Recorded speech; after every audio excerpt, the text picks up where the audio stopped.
La ville de Palaiseau, à 18 km au sud-ouest de Paris, a vibré au rythme de la science les 12 et 13 février 2025. Pour cette deuxième édition, le Paris-Saclay Summit a réuni des scientifiques, des décideurs et un nombreux public venu du monde entier.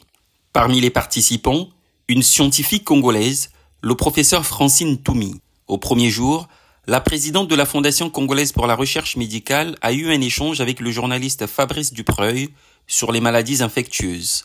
Concernant le VIH-Sida, la scientifique rappelle l'essentiel. Le sida montre que le taux de nouvelles infections augmente.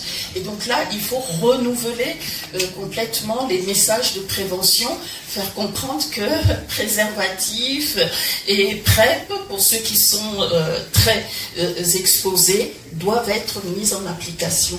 Au total, plus de 60 conférences et rencontres débats ont permis aux participants d'explorer les dernières avancées scientifiques, de comprendre le rôle crucial de la science pour répondre aux grands enjeux en matière de santé, de prévention et d'innovation.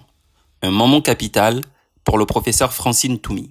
Paris-Saclay Summit implique des scientifiques qui viennent du monde entier et de très haut niveau, puisqu'il y a même des prix Nobel qui sont là, et des développeurs, des ingénieurs, et puis les utilisateurs de cette science que sont le public. Donc c'est un échange entre tous les consommateurs de la science et surtout des échanges qui permettent de savoir où nous en sommes en science dans différents domaines. Cette rencontre a été une occasion tout indiquée pour la scientifique congolaise de lancer un appel aux dirigeants africains. Il est important que les pays africains tiennent la promesse qu'ils avaient faite, à savoir de mettre les 2% du PIB dans la science. Parce que l'Agence africaine du médicament a besoin d'être opérationnelle et pour cela, elle a besoin des subventions des différents pays. Nous avons besoin que les produits pharmaceutiques, vaccins, tests de diagnostic soient fabriqués sur le continent pour qu'ils coûtent moins cher. Ensuite, on a besoin aussi que les scientifiques locaux puissent apporter toutes leurs contributions et qu'après, nous ayons des subventions qui viennent de l'extérieur du continent. Un appel qui met les pays africains face à leurs responsabilités à un moment où le président américain Donald Trump vient d'annoncer le retrait des États-Unis de l'Organisation mondiale de la santé et par conséquent, la coupure des budgets américains alloués à la santé. Contributeur à environ 18% du financement total de l'agence, les États-Unis sont de loin le plus grand donateur de l'OMS. Cette nouvelle, effectivement, peut être prise de manière négative en se disant « et les populations, que vont-elles devenir ?»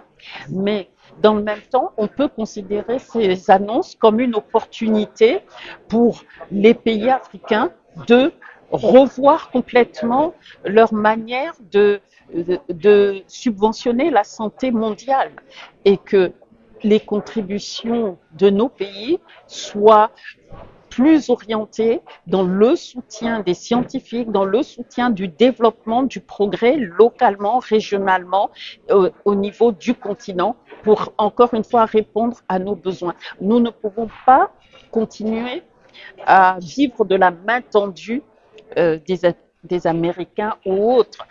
Comme on dit chez nous, la main, celui qui donne est toujours plus haut et toujours plus fort que celui qui reçoit. Il est temps que cela suffise. Nous, les scientifiques, nous en avons assez. Nous voulons maintenant être à égalité avec les autres scientifiques et pas toujours vivre justement de la main tendue. Organisé par l'agglomération, le journal Le Point et la région Île-de-France avec le soutien du département de l'Essonne en partenariat avec l'université Paris-Saclay, cet événement, sous le haut patronage du président de la République française Emmanuel Macron, s'appuie sur le rayonnement scientifique et technologique de Paris-Saclay pour mettre à l'honneur l'excellence française et la portée mondiale de la recherche publique et privée.